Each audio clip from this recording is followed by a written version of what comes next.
What's up, world, and welcome to the All Real Show. This is where we discuss issues pertaining to the socioeconomic system and how they relate to everything. Why and how are the fundamental questions.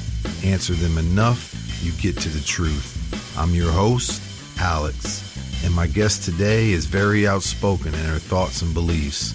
She's an activist who understands that the whole entire political system, as well as other constructs of society, are inherently corrupt and unfixable. She does all she can to spread that truth and to enlighten and empower others to rise up and do the same. She created and is a member of the movement known as Become Ungovernable, which aims to inform, educate, and empower the people, and which is growing every day and is planning upcoming events in Washington, D.C. on October 3rd, 4th, and 5th, 2020. Please welcome Deb Della Piana to the show.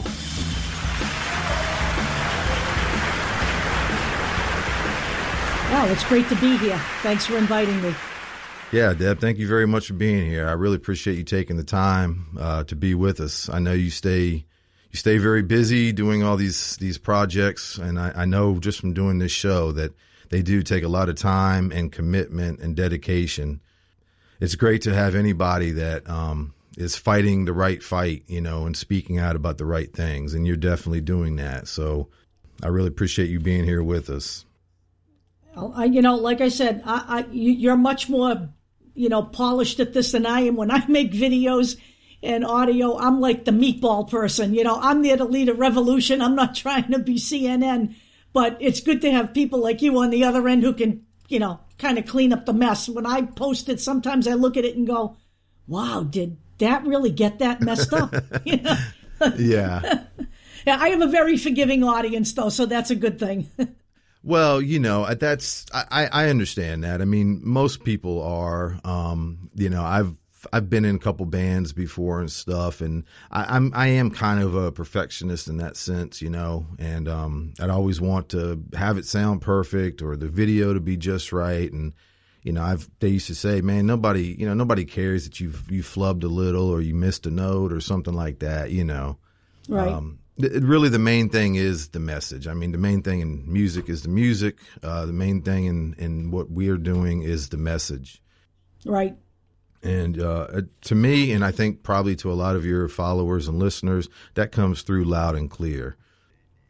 Speaking of messages and getting your point across, I don't get on Faceplant very much, but when I did a while back, I ran across one of your posts that you had made, and I've used the term rant.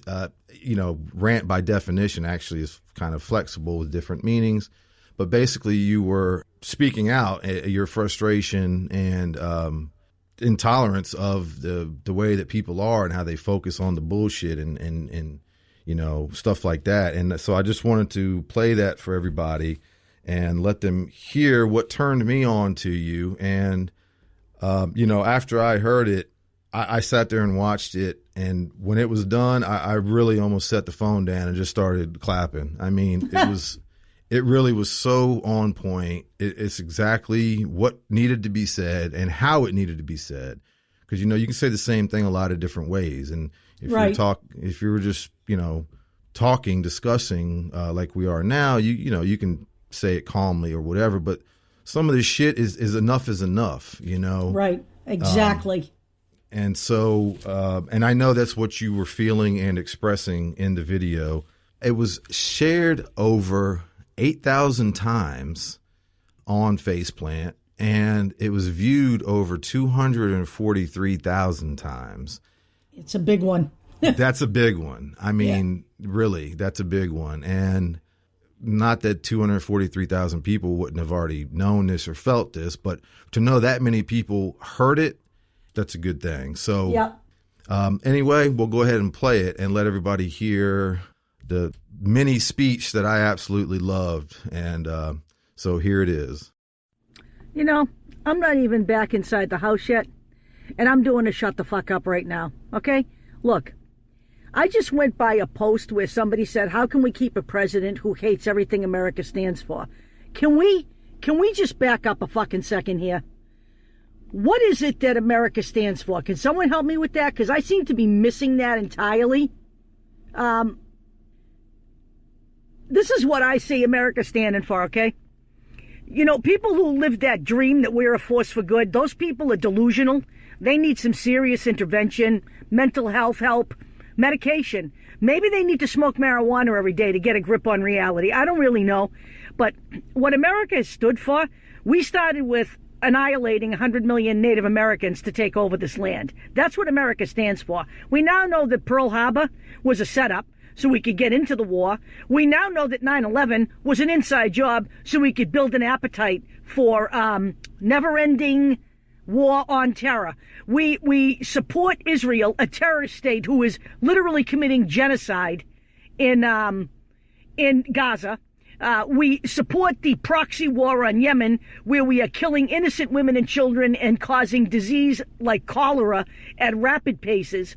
I don't understand what the fuck people think we are in this country, but people better shut the fuck up and wake the fuck up pretty soon, because we are not what everybody says we are. We are not the big flag waving, everybody is loved, everybody has a shot in America. No one's got a shot in America anymore, idiot. No one. The only people that have a shot in America are the people making 6 to 7 figures. I don't think that's you. I definitely know it's not fucking me. So please, shut the fuck up with the let's not keep a president who hates what America stands for. What the fuck do we stand for? We were willing to sacrifice 3,000 of our own people so we could go to war. Give me a break, people. Let's get a clue now. It's time to stop sleeping. It's time to stop walking in the fucking daisies and wake up and smell the goddamn shit that's piling up in your corner. Wake up.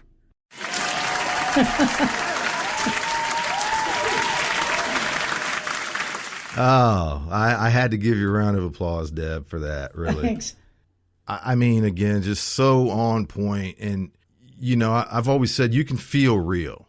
You know, right. If anybody is talking shit or smack or lying or, you know, yeah, whatever. But if you talk honest, real shit, you can't deny it. Right. And that's what that was. And where did you said you were when that happened? I was actually on vacation in Maine, and, you know, I was intending to take a few days off. I did bring all my gear with me, though, so I knew I wouldn't be away from it for very long. But, you know, I think it was my first day there. The first day I woke up there, I went out to the beach to take some photos, and I'm in the car, and I'm on my phone, and I'm looking at this post, and I'm going, you got to be kidding me. You know, it's like, are these people for real? I mean, I'll tell you where I came from. I was really asleep in 2016. I was totally Bernie, you know, until I went down to Philly and actually saw everything that was going on. And it woke me up instantly. So what was going on in Philly? You mean at a rally or something? With the convention, we drove down to the convention, and you know, we had all pretty much backed Bernie. He told us basically that he was going to, you know, I'm going to contest the results of the convention with Hillary Clinton. Right. We get down there and we're out there in the heat for days, literally outside the convention. And what does he do? He goes in and embraces Hillary Clinton. He does the exact opposite of what got us down there. Oh, wow. And then he does not come out and even talk to his supporters. And I've got to tell you, the people who were behind the fence outside the convention center were pretty much all pro-Sanders. And the fact that he never even came out and spoke to us really kind of, you know, struck me in a bad way. Right. So that was the first thing. The second thing was, after all the nominations were set and Hillary Clinton was the opposing candidate, I had been to Washington several times during that year. And there was a plan afoot to, you know, there was what became known as, I think it was obstruct the inauguration or whatever it was, right? So the plan, when we were gathered down there, all of us, it wasn't my group at that time, it was just a bunch of people who had shown up for the convention. The plan was we were going to come back at the inauguration. Whoever won, we needed this protest, whether it was Hillary Clinton or whether it was Donald Trump. right? So, of course, we go back down there for the inauguration, and all of a sudden there's a women's march. And there was no talk of any women's march back at the beginning when we planned to do this whole, inauguration event. Right. Basically what happened is the Democrats went down there and co-opted that whole thing. And because, Trump is viewed as a misogynist, and he is a misogynist, but basically the Democrats put together this women's march where they flew people down free, gave them lunch tickets, gave them free bus rides, and so I'm thinking to myself, I'm going to go see what this march is all about. So when I got there and I realized that Debbie Wasserman Schultz was on the stage and, they were the ones basically pumping up the women's march, I said, this has nothing to do with being organic and of the people. Exactly. And I basically refused to be in the march. I just didn't do it. Right. I just, I walked away. And I think that's what really showed me that the stuff that's going on the streets now is very scripted. It's very controlled opposition, and it's designed to make the people think that there's activism. It really isn't. And I maintain that if by some wild stretch of, good luck, the Democrats get a Democrat in office, you will see all of this activism stop. The women's marches will stop. The climate stuff will stop. It's all for show. I really firmly believe it. So, well, I do too, Deb. What you said is important to put it even in a general light, that almost everything that people know and view as is not as though it appears. Right. That's everything. I mean, from politics to the legal system to, the money system to prisons. I mean, you name it, even the food industry and all this type of stuff. Nothing is as though it's portrayed as. Right. And you know what Chris Hedges calls that? He calls us the empire of illusion. And that's exactly what we are. Right. Yeah. And experience is absolutely priceless. I mean, it's kind of like I was talking with another guy I had on the show. And I said, you can do something, you can learn something since birth. You can read books, you can watch videos, you can do all this stuff. I mean, your whole life. If you don't actually do it or experience it until you're 50 years old, once you do, you will have a different outlook, understanding, opinion, perspective of that. Right. Because experience is priceless. If you know something 100%, it's the 101% that you can only get that 1% if you experience it. And that's what's so important about basically experiencing anything, but being behind the scenes of things. You see the reality of what is going on. You do. And it was, it became so obvious to me. That whole convention and then that whole inauguration experience, it woke me up. Hey, look, I'm going to be 66 next month. I've been voting all my life. No more. You know what? I'm totally off the system now. It's the only way that any of this changes. Did you have withdrawals? Yeah, I'm done. I mean, I'm not voting. I'm totally behind my obstruct the vote program. Right. I'm at the point where if there's going to be any change, it's not going to be from the people already in the system. It Absolutely just is not going to happen. Absolutely not, Deb. Yeah, and I appreciate that story because I was going to ask you a little bit about your background and, if you were into politics before and how you, viewed it and when you changed. Yeah. And so that's great to know all that. Yeah. Well, let me just tell you a little story. When I was young, very young, one of the things in history that affected me most profoundly, I mean, I remember being, I was young when Richard Nixon was president, but I couldn't stand that guy. And I was pretty aware. And the thing that affected me, I think, the most in my younger life was the Kent State, killings at Kent State in 1970. And I remember everybody was convinced that, it was because there was a sniper on the campus. And that turned out to be totally untrue. And the whole, rhetoric behind it was that, That's what Richard Nixon, what did he say? When protest turns to violence, it invites whatever it was that he said. I can't exactly remember, but basically It was the students' fault. And Yes. and I remember at a very young age, I would go around to like little colleges, not big ones, but Bristol Community College, Bridgewater State, and just try to talk to student unions about what Kent State was all about and what really happened there. And I think that's what set me on the path. Now, I stayed pretty much in the system because I didn't know any better at the time. But Right. I got to tell you, in my old age, if I thought I could sit back and relax and enjoy my retirement years, I'd be doing that. But I got an 18-year-old and a 23-year-old, and I've got friends with kids. They don't have a prayer unless somebody does something. So my feeling is I helped create this mess. I'm going to help clean it up if I can. So. Yeah, you know something else I say, Deb. I think true change. I mean, true change, not getting a handout, some extra scraps, but true change. It's going to take the knowledge of the old and the energy of the young. Right.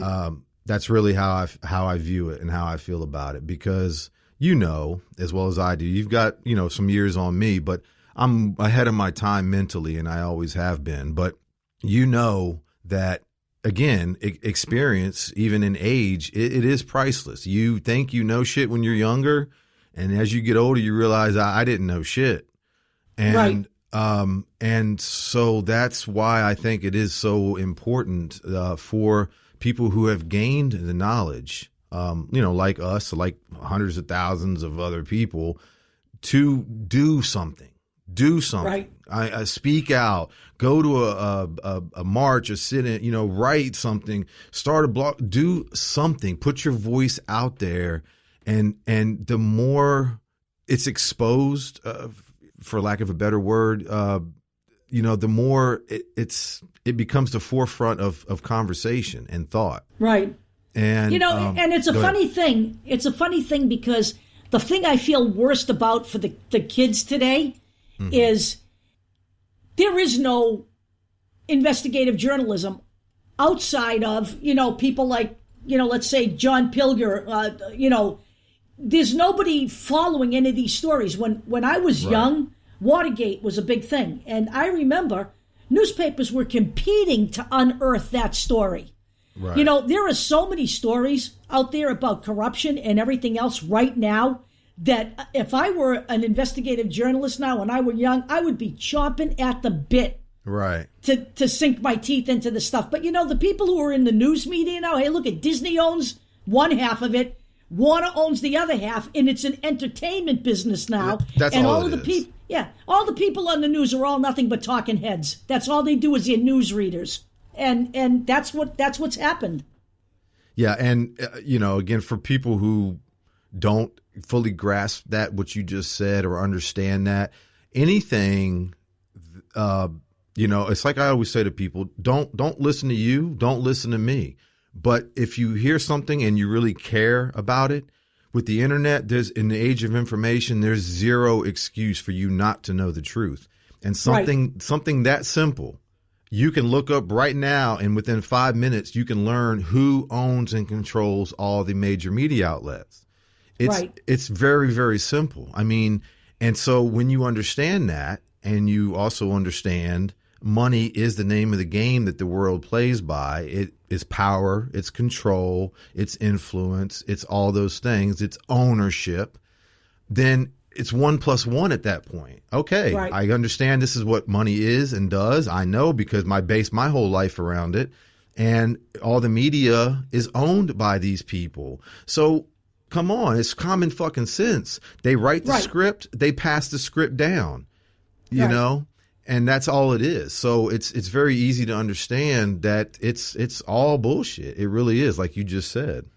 It is. It's amazing to me that, I mean, you have stories that are like ginormous. Let's look at it this way. All right, we have allegations about Biden and his son.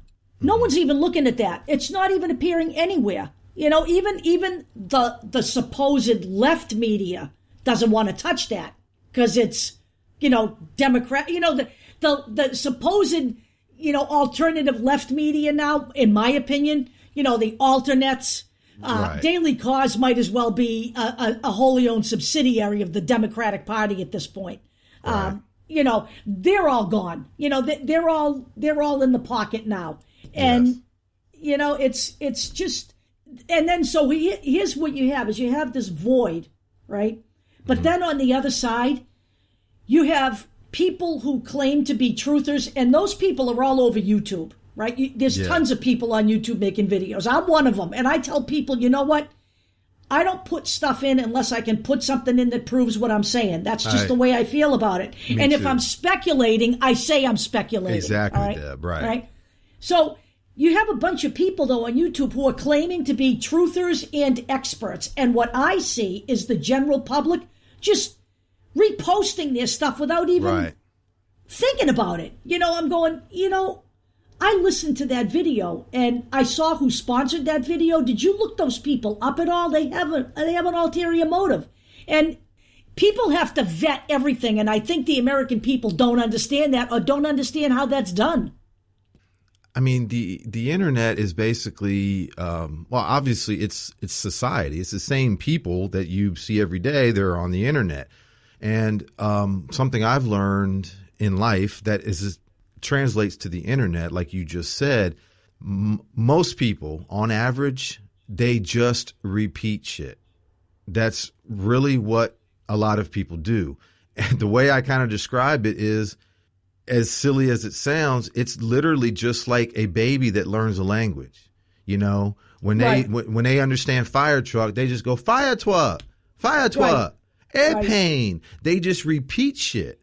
And sad to say, but a lot of adults do the same thing. They hear something and they repeat it as though it's fact. And Deb, I've seen it. I've encountered it over and over and over. Somebody will come up to me and say something like, hey, did you see this? Did you see that? Or did you, hear about whatever? Right. And 9 out of 10 times I'll say, well, how do you know that? Well, they said it. Well, I know, but how? Oh, well, it was, it's all over, man. It's all over. Everybody said, I know, but who's everybody? Well, but you see, but the reality is you have zero idea if that's actually true or not. Right. The reason it seems true to you is because it was on every news channel and everybody around you is talking about it because that's what the media puts out as the narrative to talk about. Right. But the reality is, and if anybody who's listening, if you start thinking like that, watch how much, even yourself. I mean, I've done it. I'm guilty of all this shit too. I just try to watch myself and catch myself. But how many times people will tell you something, and like you said, Deb, I might say something as though, hey, you know what I saw or heard, but I don't know if it's true. I'm just saying that would be crazy. Something like that.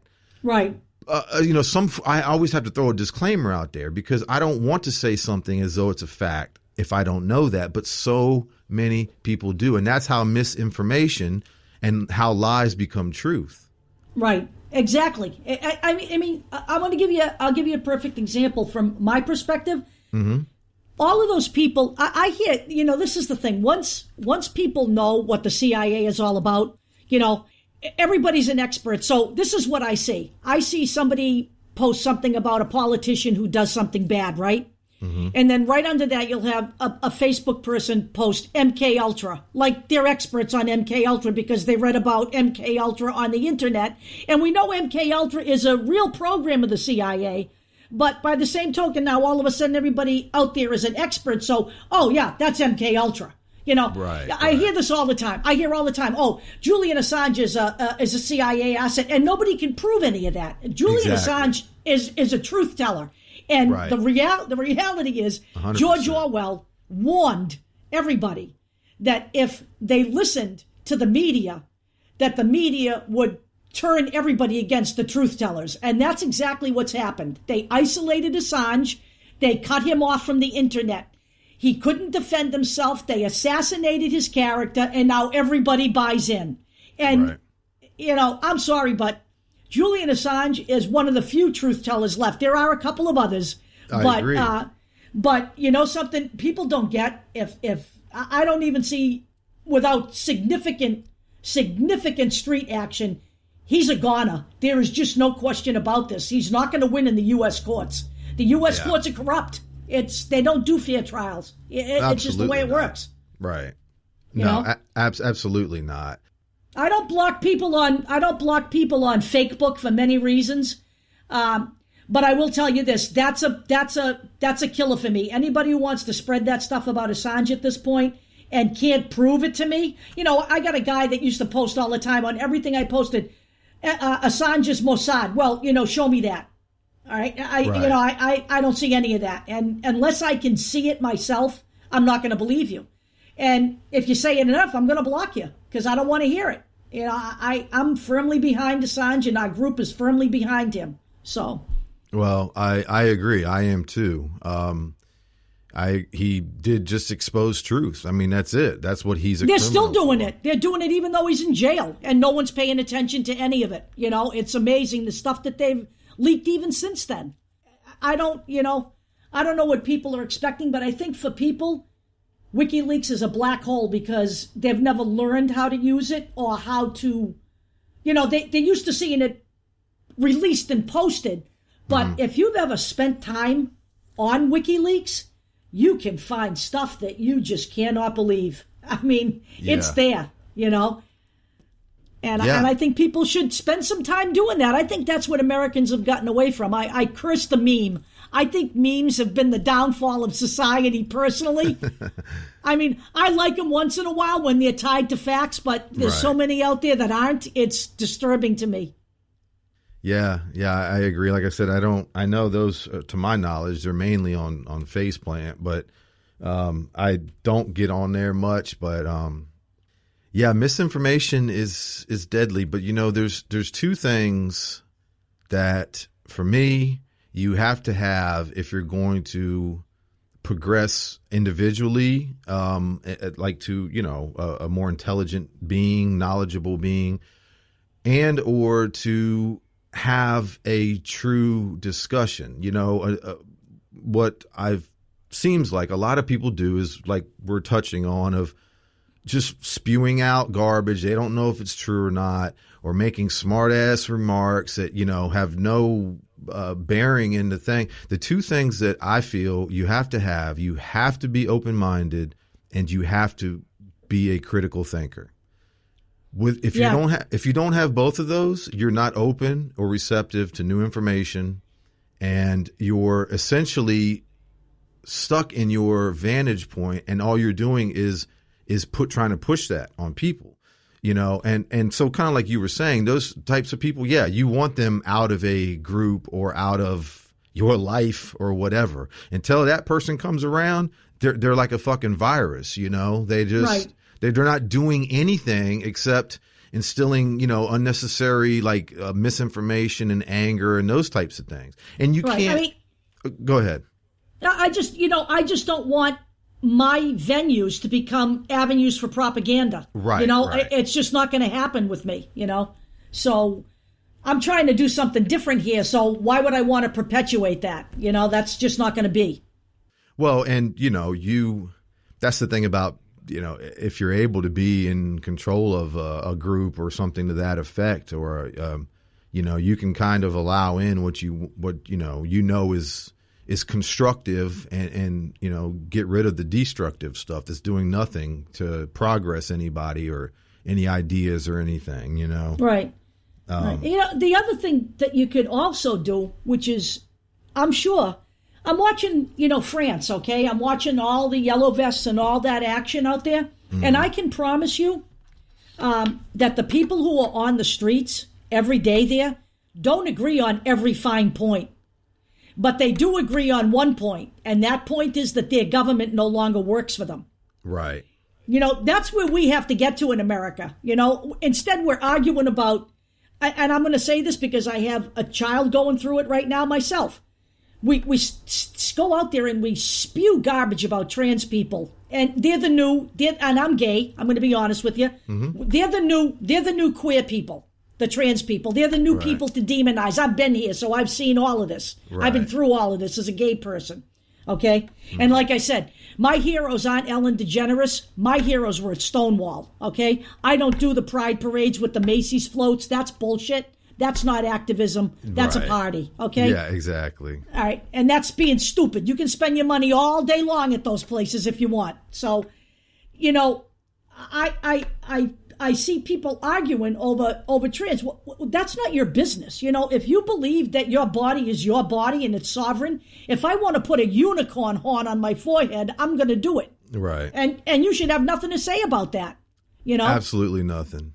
You know? And I feel the same way about my, you know, I've got someone going through it in my life, directly in my life. And I'm going to tell you this. It's a real issue and it's real. And you know what?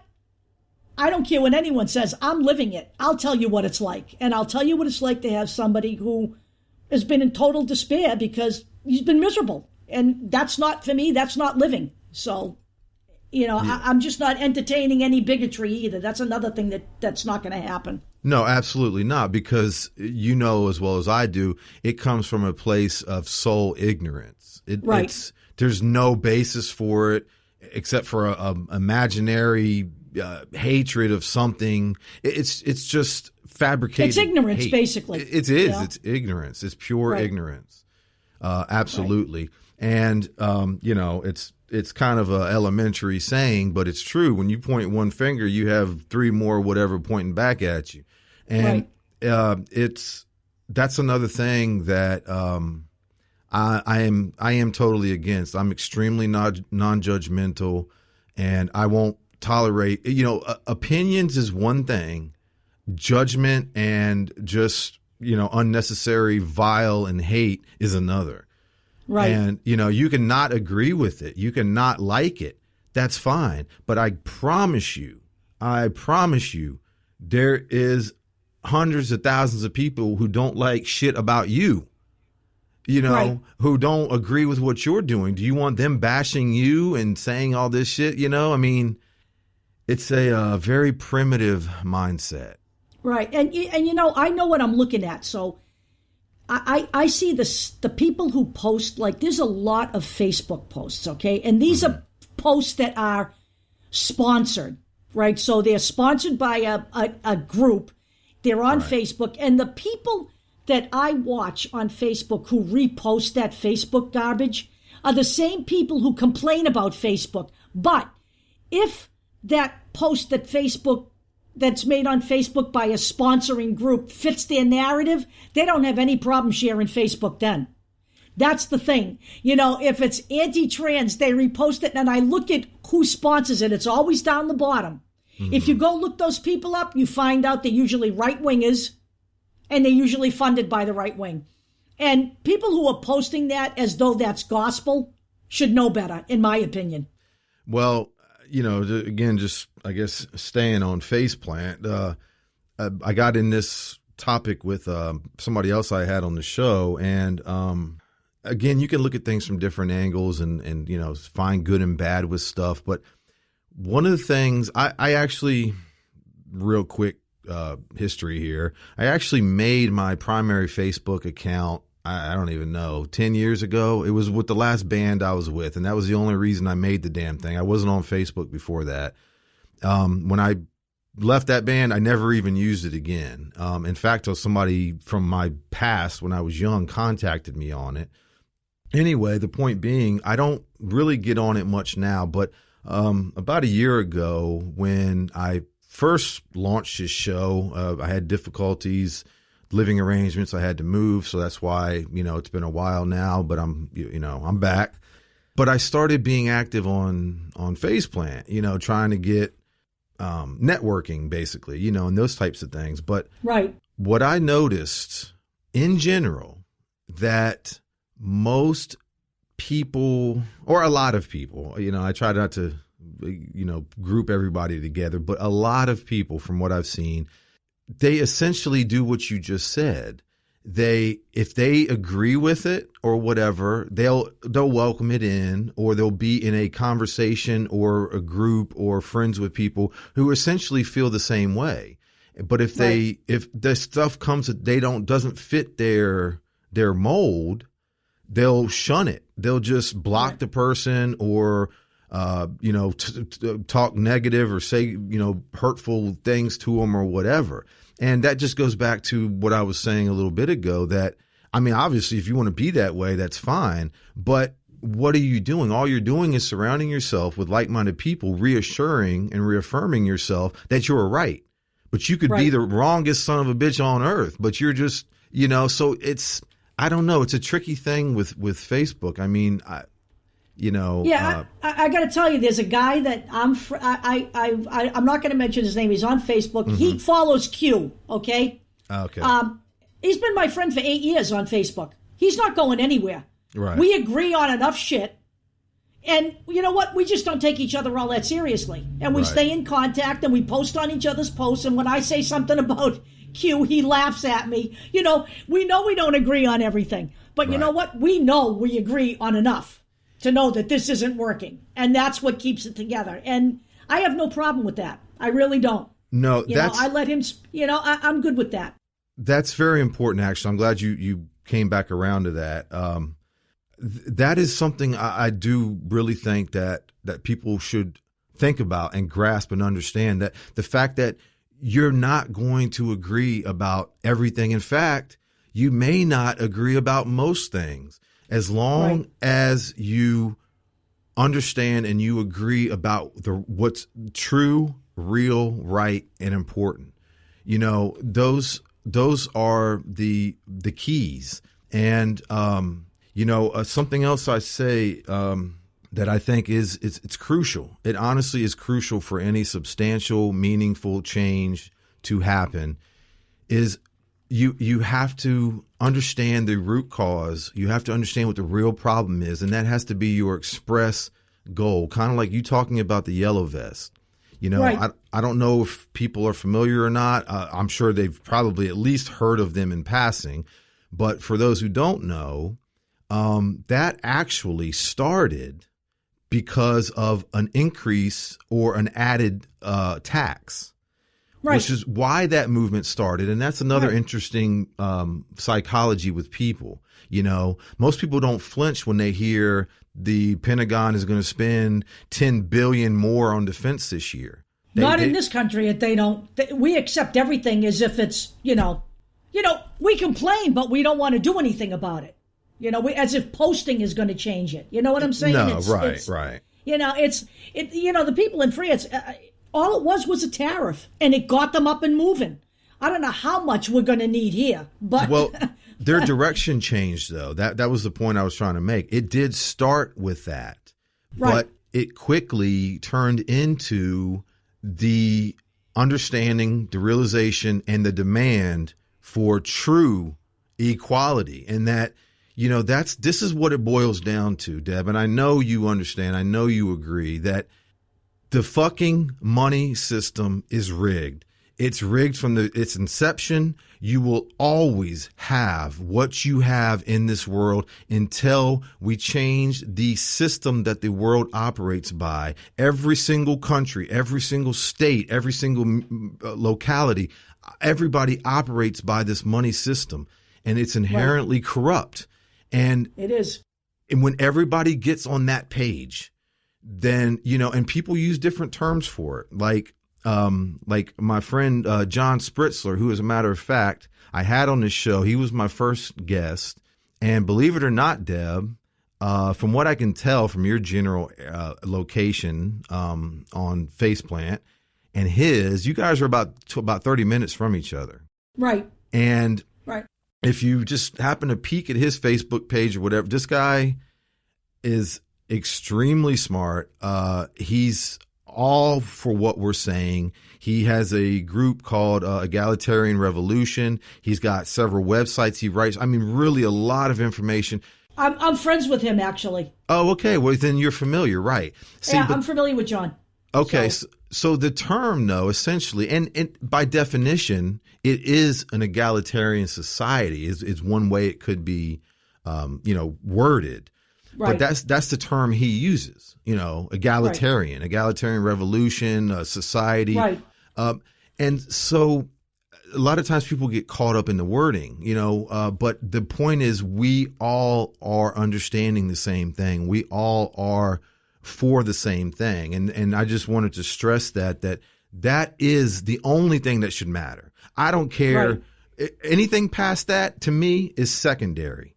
Right. I don't give a shit what you do in your personal life. I don't give a shit at all. If you're understanding and you're with me and, we're with each other and we want to change the system and the world and make everybody better off, we're together. Right.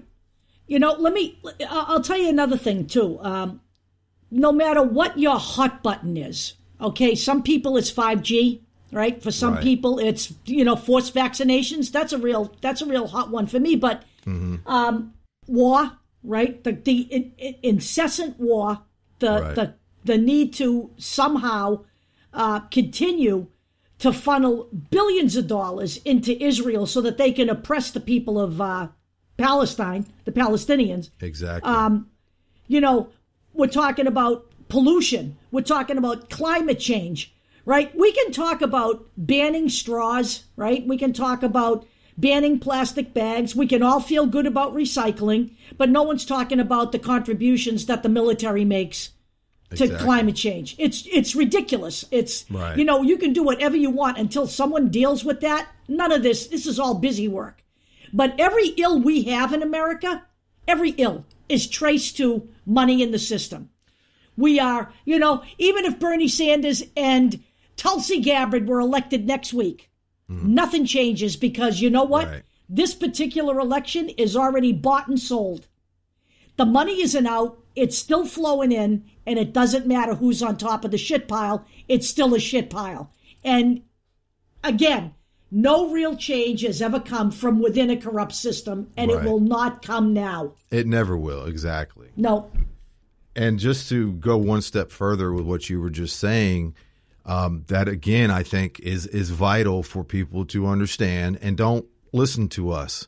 But if you care and you really want to understand, it takes a very short amount of time, and really it should almost be common sense in your face.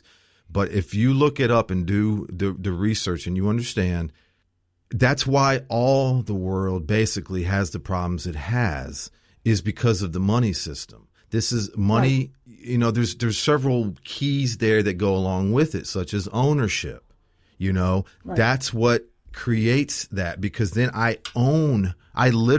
people literally own resources.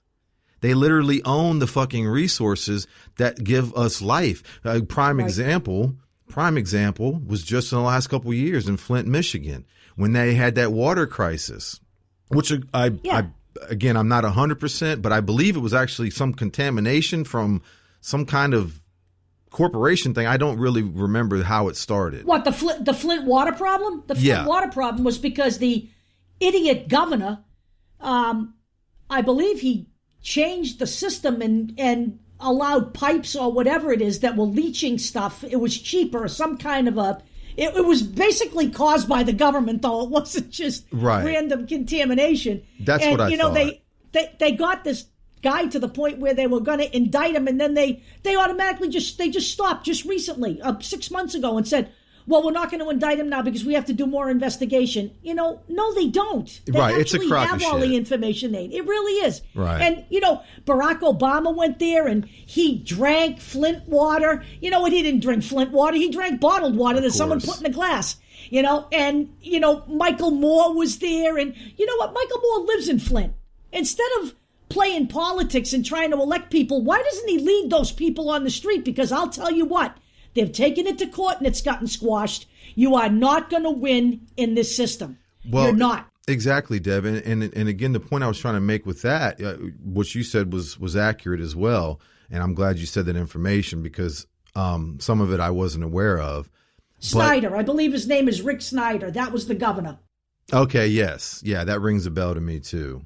But the ownership and control of things, they were literally, as this problem was going on, you have Nestle Corporation, which, again, by the way, Nestle is one of the, people just think Nestle and they're like, oh, I know 3-4 items they make. No, Nestle is one of the major, multinational corporations that own a ton of shit. But one of the things that they own is a natural water spring or something to that effect that they get clean water from. And it's right there. It's right there in Flint or right next to Flint.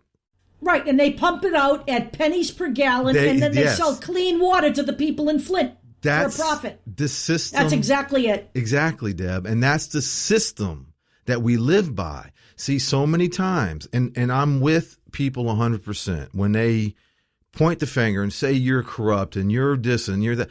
That's true. Technically, if you want to be technical, yes, everybody has a choice. Nestle had a choice and these types of things. Right. But the reality is this is the system that we live by that says these people, somebody, who the fuck gave them a right to own this water in the first place, and they are literally pumping this shit out. By the way, I looked it up. They paid about $500 a year to man that well. So that's about what they were paying to pump all that water out. And they're literally selling it to those people and then shipping it out of there. And see, people aren't saying, nobody's saying that. Like, wait a minute, this shit doesn't make any sense. How can this be? First of all, how and why is this company able to do that? But then fuck all the bullshit. Mayor of Flint, people in the white or the Congress, whoever the fuck, you people are supposed to be for the people. And nobody is saying, hey, look, you're not taking this water. I don't give a shit if you think you own it or not. This water, at least enough, is going to these people right here. See, but that's because that's not the system we live in. Right. And you know, it's not just Nestle. You know, Monsanto's another example of a company that does it. And let me just go into Amazon for 1 minute. Yes. I could do a lifetime on him, but it's not just that, you know, he managed to put brick and mortar stores out of business, but now he's building brick and mortar stores in malls, and he's putting his top 100 products in there. Okay? Mm-hmm. He's got literally 18-wheelers called treasure trucks. Have you seen these? No, I haven't. Okay. They are literally 18-wheelers. They have red carpets with them. They pull into communities. They open the doors, and you can go in and buy Amazon products. They had it at the Seaport area of Boston. And they had people dressed up in, you know, they look like clown suits. They really weren't. They were red jackets or whatever. Damn, they had a red carpet. That. Oh yeah, it's unbelievable. Just go on Google and type in treasure truck. They got one in Seattle and Boston. Treasure truck, okay. Yeah, I thought it was like maybe a couple of trucks that they drove around the country. They literally have a fleet of 18-wheelers. This is not a lie. But the ulterior motive for Jeff Bezos is his surveillance business. That every single time you buy an Amazon product, you are literally funding your own oppression. Because that Ring doorbell, he's given all that information to the local police can look in your house. You think that's okay? I don't think that's okay. Not at all. You know? Right. He just got a patent, by the way, to sell surveillance as a service. And he's going to do it with drones. That's what he's doing. He's going to start selling drones as a way to protect your house as opposed to stationary surveillance systems. He's selling surveillance as a service now. And if people don't think that he is building a surveillance state for this country, they are out of their minds. All you've got to do is look it up. That's true, Deb. Everything you just said is true. It's accurate, and it's on point. I know it to be fact myself. The corporation is king in America. You know, 100%. It really is. Of course, 100%. Well, the corporation is king because money is our god. Right. That's the point that I'm trying to make, and that's what I started to say just now. I can see everything individually. I can see everything as a whole. One of the ways I try to explain things is if you don't quite understand something, or if you want to understand something more, you do one of two things. You either zoom in and you look closer, or you zoom out from farther away. Right. So something that I think is vital, again, for people to really understand, as long as the world lives by this capitalist-based, profit-based monetary system, you will always, always, always have distrust, misinformation, power structures like Amazon, and like multinational corporations, because you can acquire, you can own, and Right. so once you own something, it's yours. It's yours. People think of it as, oh, I bought this lamp. If I want to break it, I can break it. Yep, you can. Right. And you know what? When Bezos or any of these other people buy shit, you know what? They can do whatever they want with it. They That's can do right. whatever they want with it. So it's just like the Nestle thing, and that's vital for people to understand. And it will always be like that. See, you can never trust anybody in a monetary based profit system. You can't trust your Right. mechanic, because you every single time you go to your mechanic, what are you thinking? This asshole's lying to me. I bet I don't need that shit. You don't know what to believe. See, so you Right. always look at everybody with a skeptical eye. When you go to your doctor and he's like, hey, I think I need to examine you, x-ray your toe. You're like, does he really need to x-ray my toe, or is he trying to see, that's right. That's the Yeah. point, Deb. That's what people need to really understand.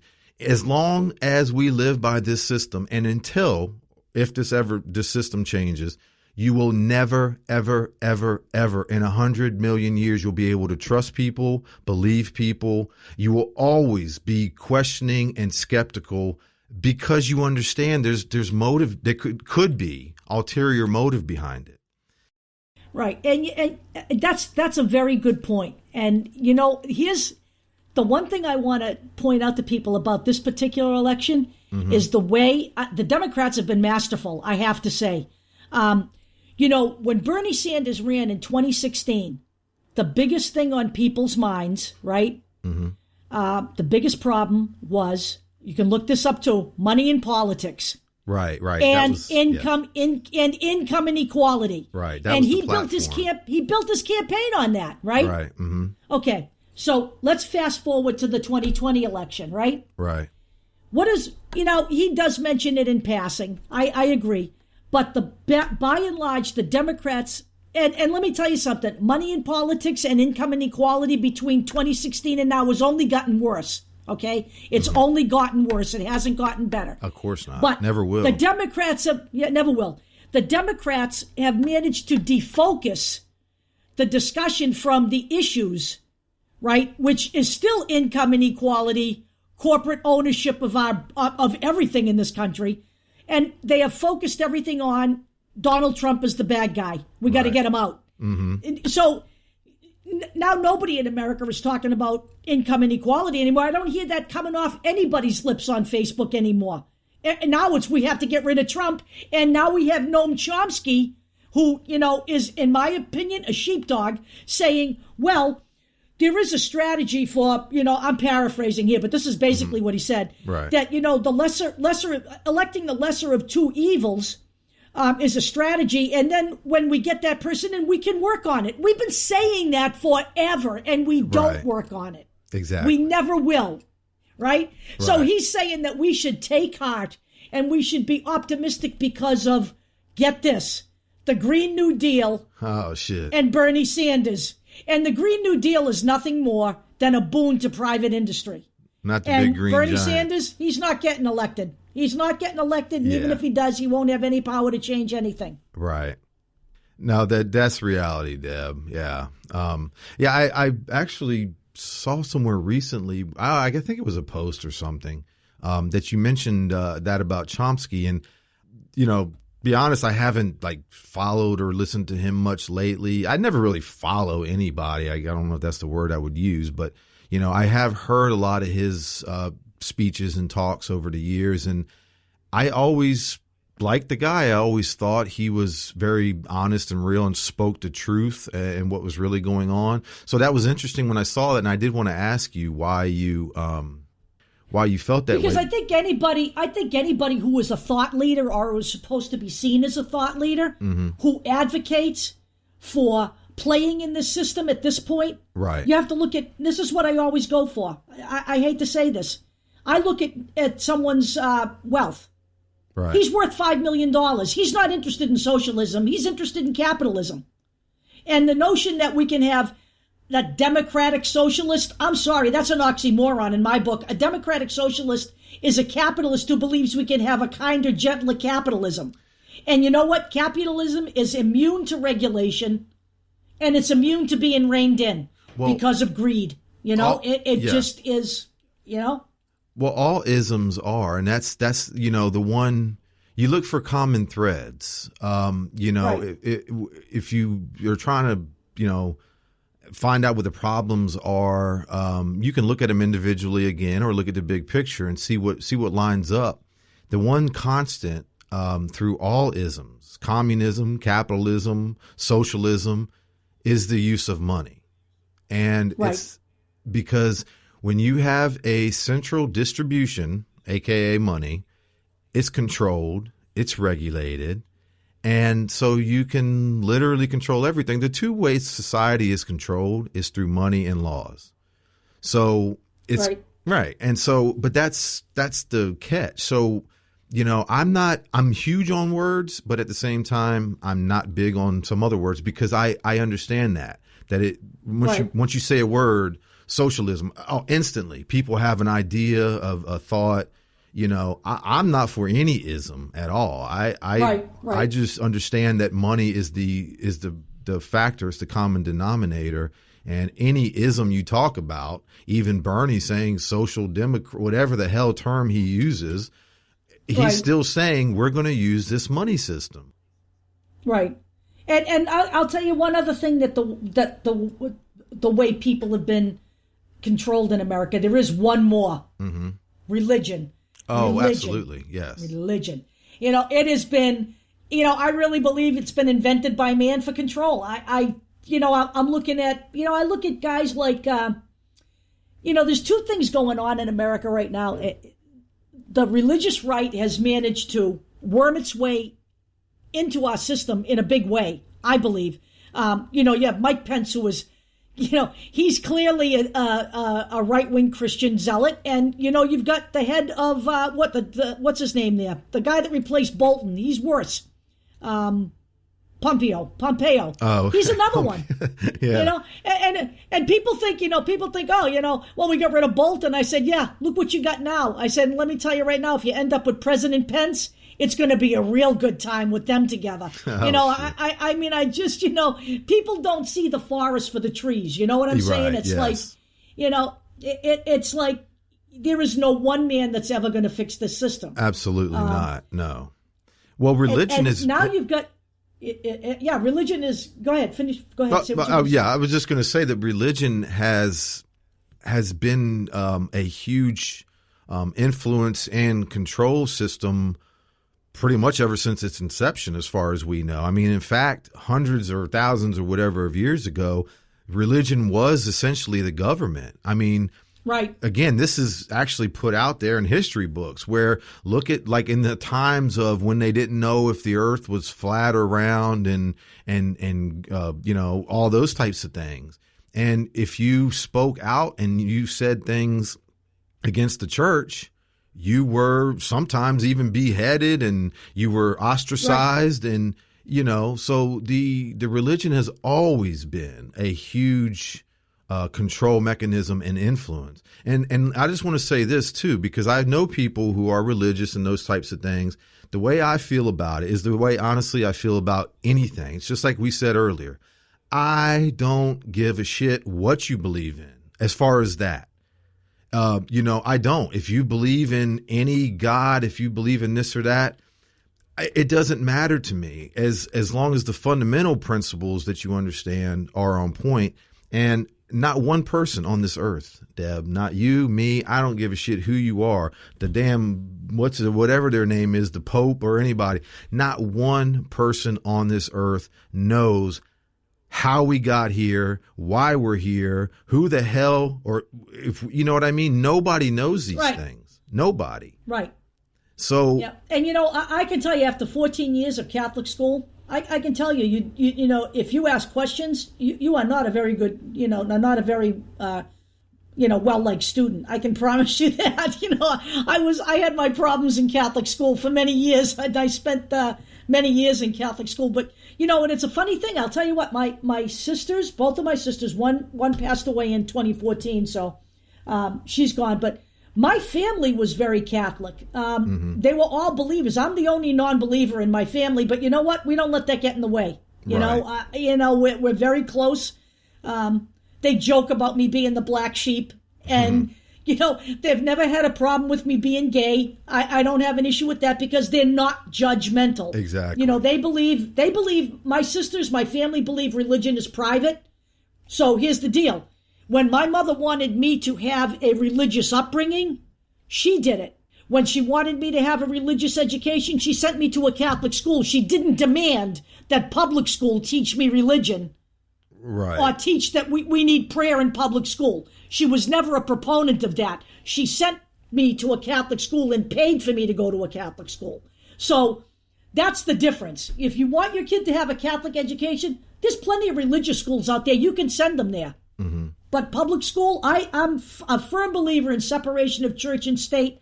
I really don't believe religion belongs anywhere in government or well, absolutely anywhere. not, because the reason church and state, or whatever terms you want to use, is because one is a belief and one is fact. Right. The only thing that should be taught in a real, totally different looking school education, for better word, system is facts such as nature, your body, how food is grown, what nutrients are in it, all those types of things. Real scientific shit. Everything else is belief. It's belief.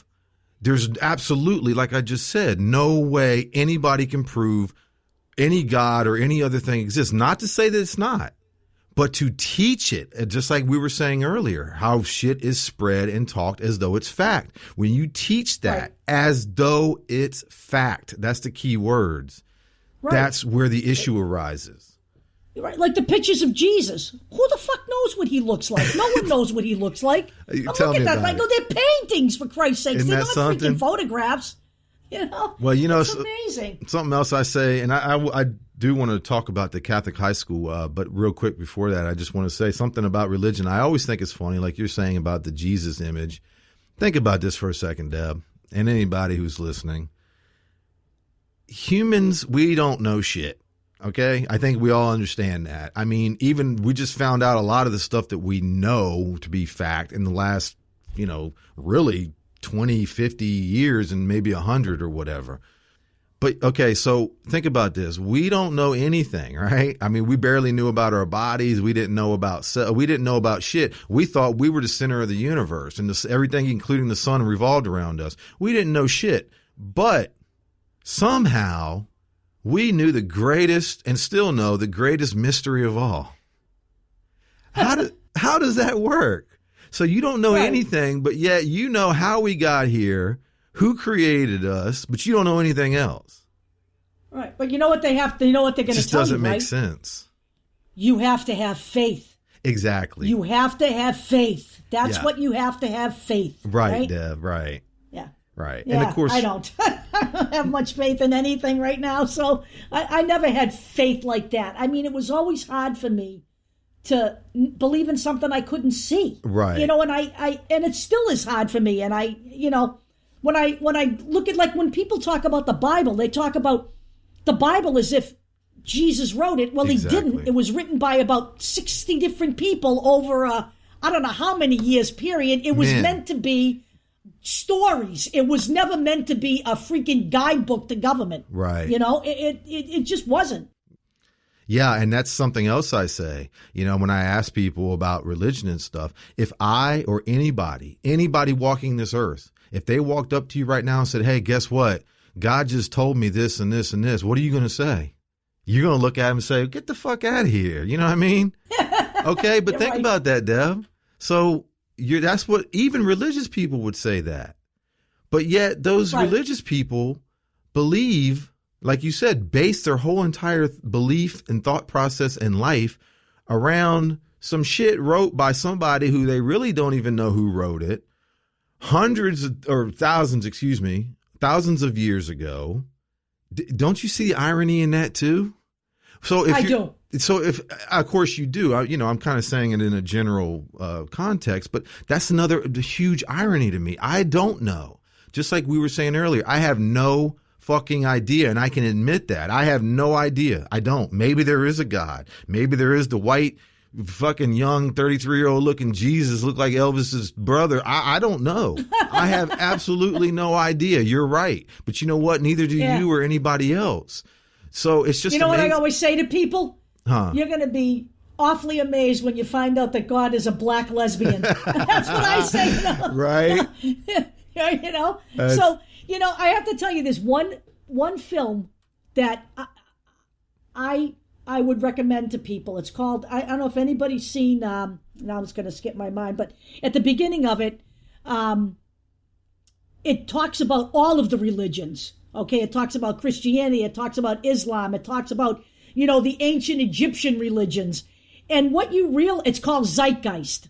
The very first one, there's three. Yes. Right, 3 movies in the series. If you go to the first Zeitgeist and just watch the part, even if you watch nothing else, if you watch the part on religion, you will realize how the religious story was built to be very much the same throughout all of these religions. Exactly. Go ahead. I'm sorry. It was amazing. When I watched it, I said, holy shit, it's all based on the sun god. It's all based on Ra, the Egyptian sun god. Right. Every religion. Right. Right. Because of course, again, common sense back then, like I said, they didn't know shit. They didn't know anything. Right.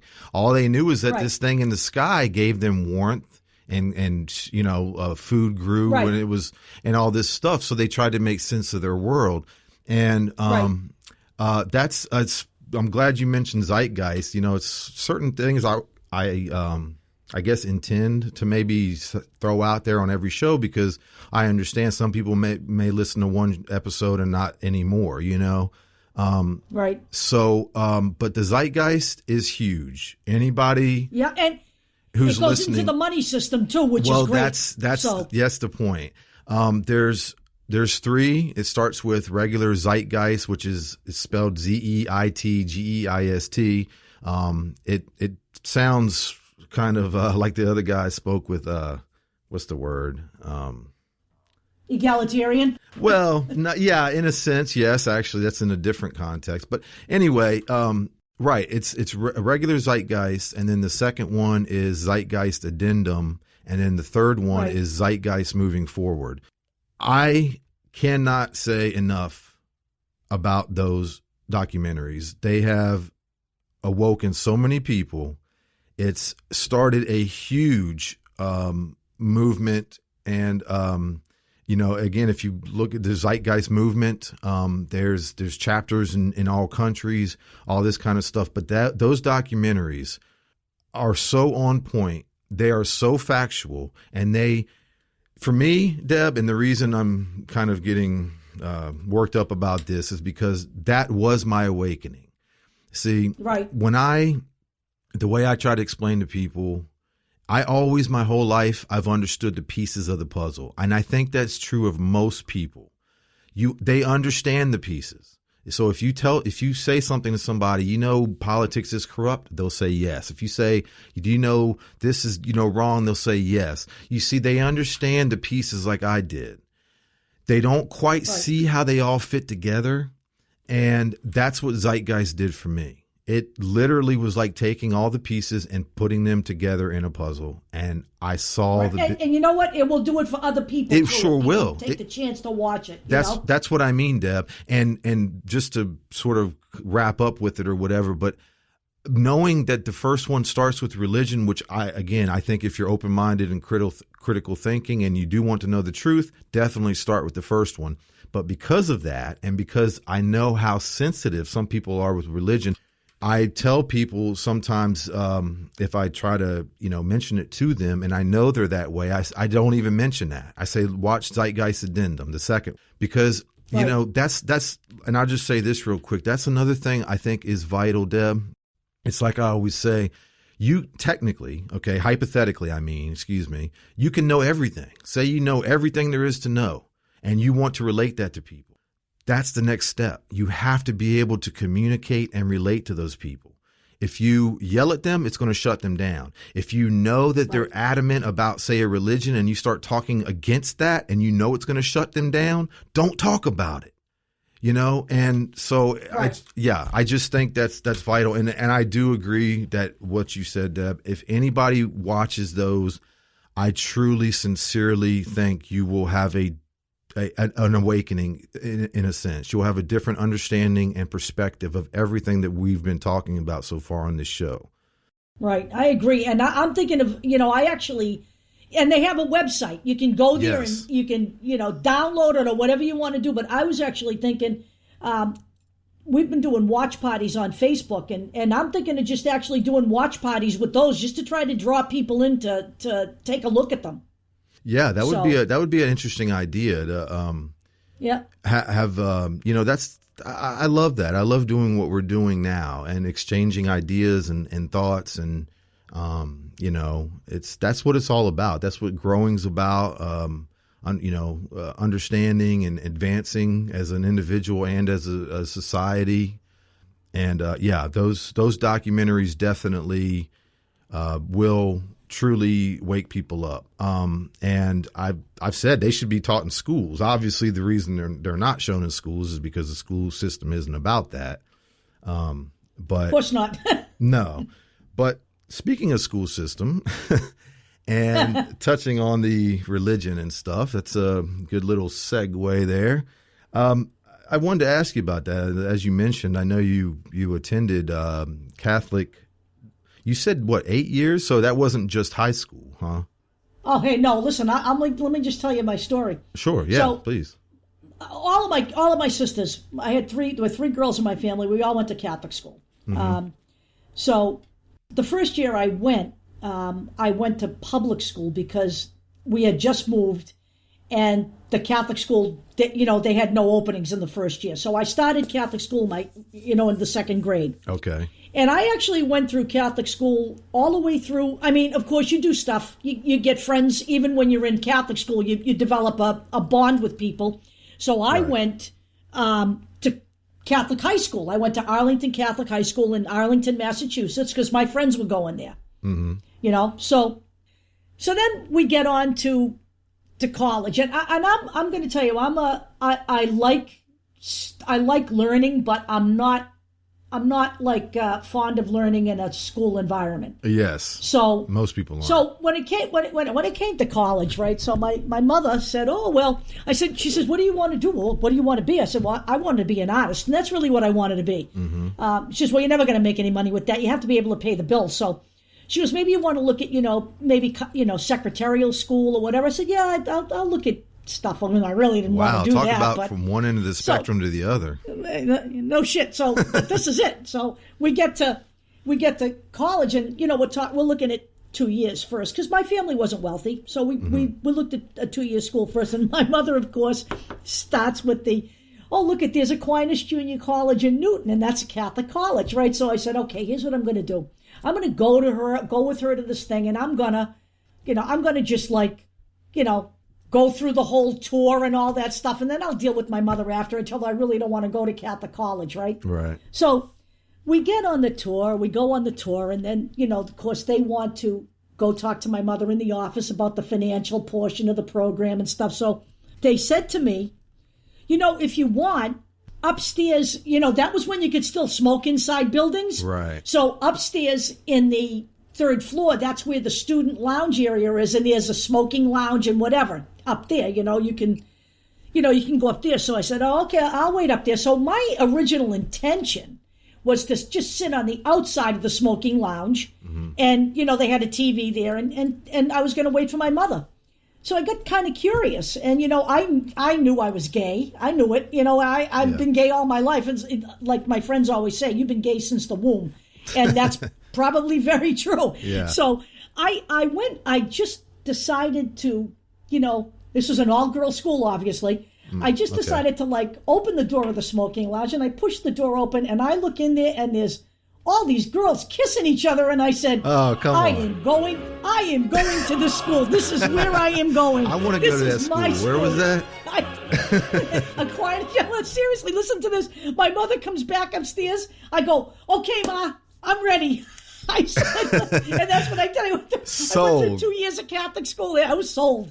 So it was like, that's a funny story I tell everybody. I said I was ready to reject that. I was ready to reject that totally until I saw that. Wow. That's amazing. So what they say about Catholic school girls being good, don't believe a thing you hear. No, exactly, right?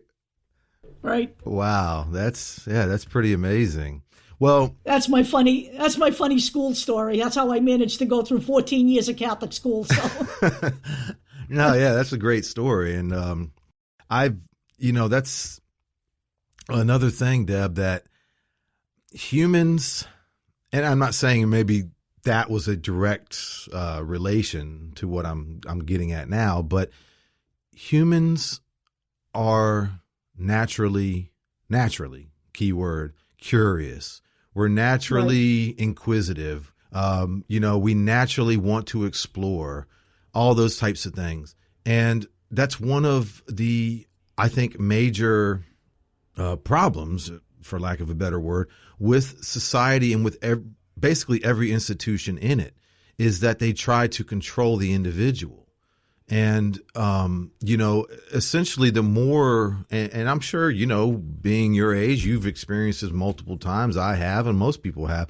The more you are tried not to do something, people tell you not to do something, it actually builds up your curiosity even more.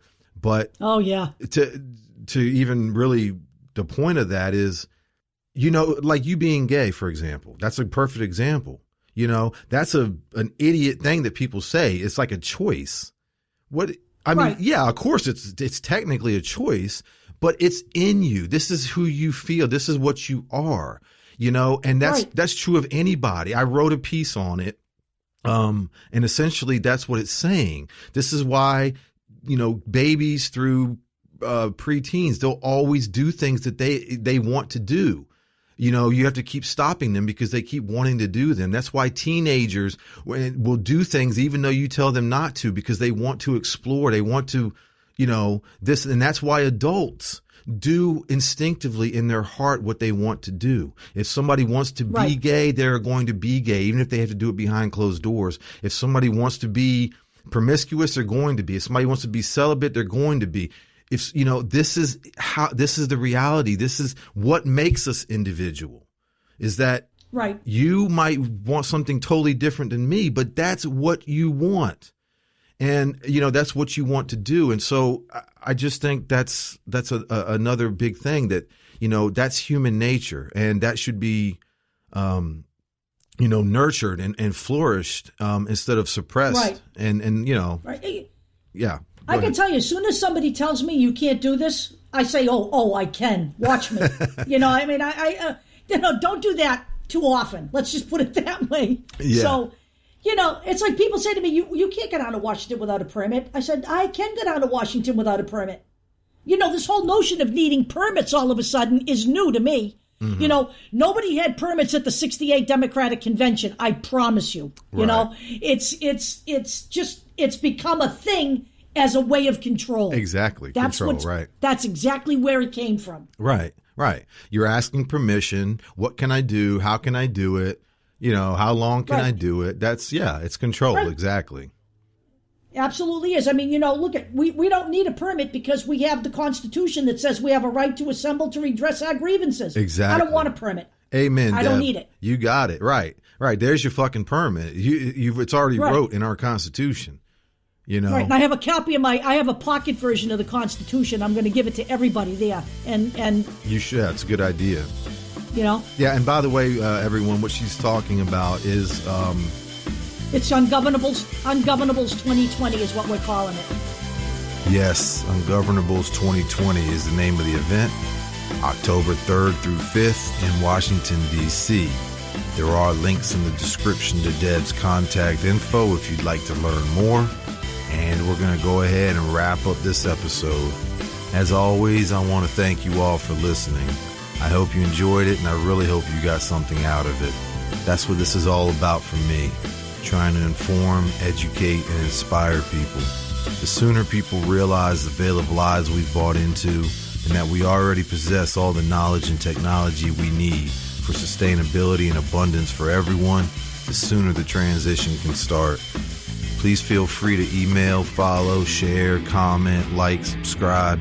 I welcome any and all feedback or support. And I hope you'll tune in next time for another episode of the All Real Show. We